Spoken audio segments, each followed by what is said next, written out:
Are you obsessed with control or a control freak?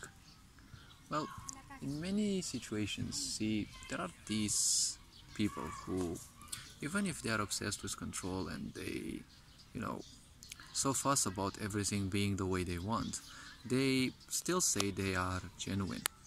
See, when you are genuine to how you function, to how you want to function, well, that still is a bit problematic, because the way you function, if you accept to function in a very control related way, well, that's how you want to function, and it will always feel correct to you to function that way because it is the way you chose to function, right? So the point is, the way you should function as a being is completely different.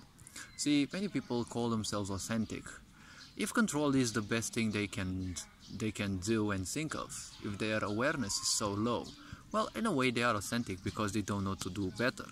But when it comes to people who are a bit more aware than that and a bit more capable of that, but they keep themselves to the lower level of, control freakiness. See, I'm not accusing people or judging people, but when you are at least that level, when you can do much more than just desperately control things, but you still resume yourself to that, well, you're not genuine. See, you can't be genuine when you are obsessed with control. See, when you are obsessed with something, that something means that it became more important than your life. It became more important than creation itself. That's why some people become accustomed, or they become too attached to their race, gender, religion, whatever such things. And this is a very easy premise for a war. Because obviously, when you need to have a war, you need to have two sides, right? You need to have, people who are too identified with being white, for example, and when you're too identified with something, everything else becomes in a way the enemy, because that's how the mind works. When it identifies itself with something, it will fight to protect it. And since people usually live in survival, protection of a concept becomes as important as protecting your own physical body. So that is why many people fight, fanatically over something, over a concept, rejecting everything else, because it's the same impulse as protecting your own physical body, right? It's that impression that if you fail to protect that concept, you fail to protect your physicality and you kind of die, right? It's the same thing that this sick society promotes through advertising, right?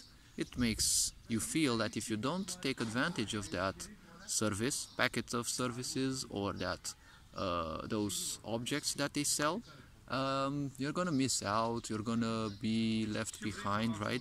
They exploit all these little useless fears, but to most people these fears are very important because they are people pleasers.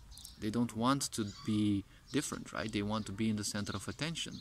But if you accept attention from literally anyone, well, that's the type of energies that you will be inviting in your life. So don't feel bad if you become miserable sooner or later. So the point about control, right? Control means a lack, right? The reason why people become obsessed with control is because they always lack something, right? Lack mentality can be either because of a specific thing, right? Like you weren't given a few things when you were young, for example, and you remained with some kind of trauma, and probably you have a background mindset, the one you're less aware about, right? And you don't take it into account, but it drives your almost every action. And such a mindset can be that if you want to do something, you can only do it alone.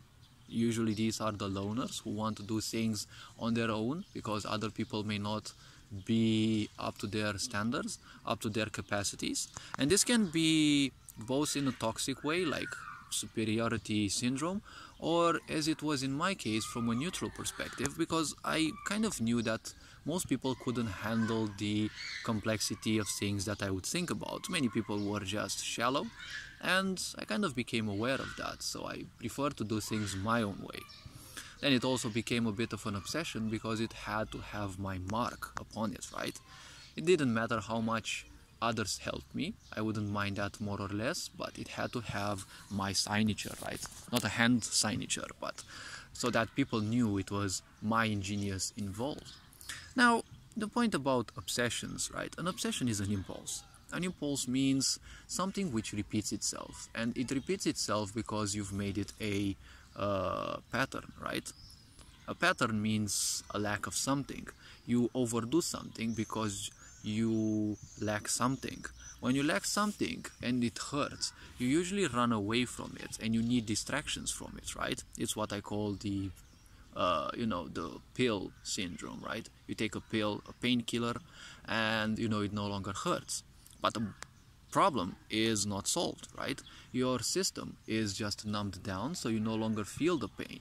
But the problem itself is still there. It's just that now you're more capable of handling the things you had to do, right?